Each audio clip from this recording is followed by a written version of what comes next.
మెదక్ జిల్లా మెదక్ నియోజకవర్గంలోని Medak MLA Mynampally Rohit Rao camp కార్యాలయంలో మీడియా సమావేశంలో పాల్గొన్న మెదక్ పట్టణ కాంగ్రెస్ పార్టీ అధ్యక్షులు గంగాధర్, మాజీ మున్సిపల్ చైర్మన్ తడుపునూరు చంద్రపాల్, పీసీసీ సభ్యుడు మేడం బాలకృష్ణ మరియు ఇతర కాంగ్రెస్ నాయకులు మీడియా సమావేశంలో పాల్గొన్నారు.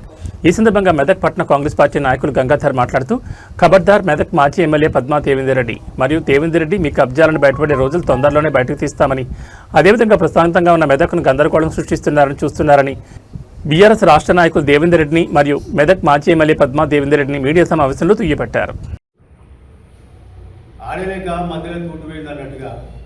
మిమ్ములను జనం చీకొట్టి ఇళ్లలో కూర్చుండబెట్టిన తర్వాత కూడా మళ్ళా మీరు అదే పాత పాట పాడుతూ ఉంటే మేము అదే సామ్రాజ్యంలో ఉన్నాం, మేము అదే గడిలలో ఉన్నాం, అదే మేము పాలన సాగిస్తున్నాం, వాళ్ళ సర్కారు ఉన్నట్టే మాట్లాడుతున్నాం. ఇది విచిత్రం.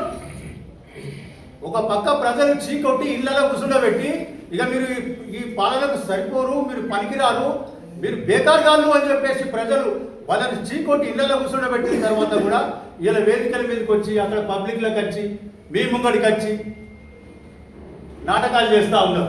మేము తీవ్రంగా ఖండిస్తూ ఉన్నాం. పద్మా దేవేందర్రెడ్డి గారు జాగ్రత్త, తస్మాత్ జాగ్రత్త. ఇంకా మేము మూడవ కన్ను తెరవలేదు, ఇప్పుడు ఒకటే కన్నుతో నడుస్తుంది. మేము గిట మూడవ కన్ను తెరిచినామనుకో, మీరు కబ్జాలు చేసిన భూములు, మీరు విధ్వంసం సృష్టించిన నిధులు, మీరు ఏదైతే తారతమ్యాలు సృష్టించినటువంటి తీరు తెన్నులు మొత్తం కూడా ఆఫ్ ద రికార్డు ఉన్నాయి. కంపల్సరీ అవన్నీ బయట పెడతాం.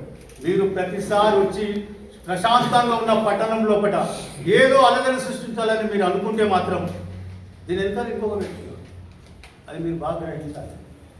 దీని వెనకాల ఒక శక్తి ఉన్నది. ఆ శక్తి ఏం చేస్తుంది?